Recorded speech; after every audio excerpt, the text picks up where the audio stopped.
how to build a one-masted longship. So these were from the Pirates of the Frozen North set. Sleipnir is the one that I'm going to use in a game soon in an all Viking fleet. So this one, pop it out of the cards.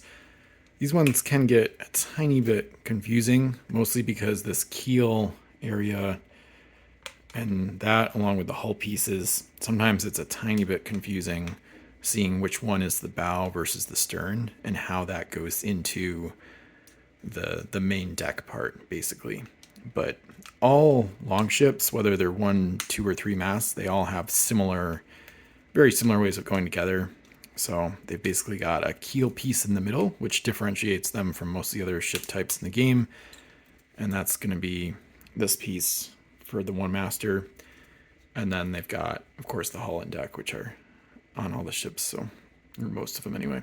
So here, basically, the main thing to remember, this deck piece is going to be towards the stern. So it's basically going to be the quarterdeck, and it's got a little extra piece in there. Okay, so I got that out.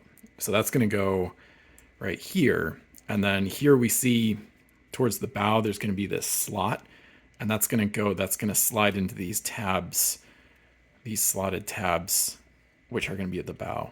So it's going to be like that once it's together. So based on that, we have the flag at the stern, and then we've got like the figurehead basically. So now we can put this together with the tabs, those curved tabs towards the bow. And now you could go either sides in either order, but I'll start with the starboard side in this case. And so far it's going pretty well. Sometimes, I will say, what you're noticing now is sometimes these parts pop out, but that's where the quarterdeck comes in real handy. This has those tabs on the outside, not just in the middle.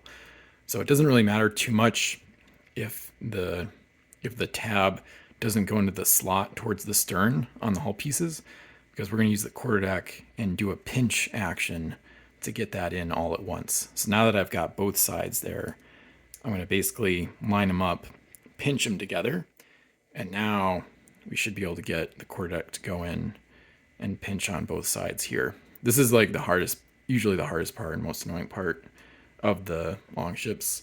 So sometimes I like to kind of put it on a flat surface, and then a lot of times you'll need to pinch a little extra towards the back on the upper part of the hull pieces, like right in there. And then while that's pinched, you push the quarterdeck back towards the stern. So, and then that's almost it. So the rest of it is really easy.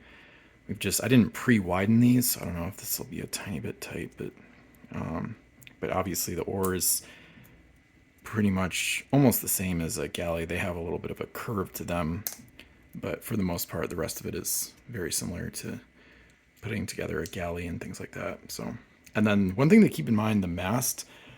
Most of the masts on longships have a little slot basically in the middle between the tabs. So there's essentially 2 tabs instead of 1. And that's because it has to straddle the keel, basically. Because that middle piece, that's pretty much exclusive to the longship types. So you just want to make sure you're putting it in right in the middle so that you're not putting a tab onto the keel. You want to get it in between. So, and then there we have it. So that was how to build a one-masted longship for Pirates CSG.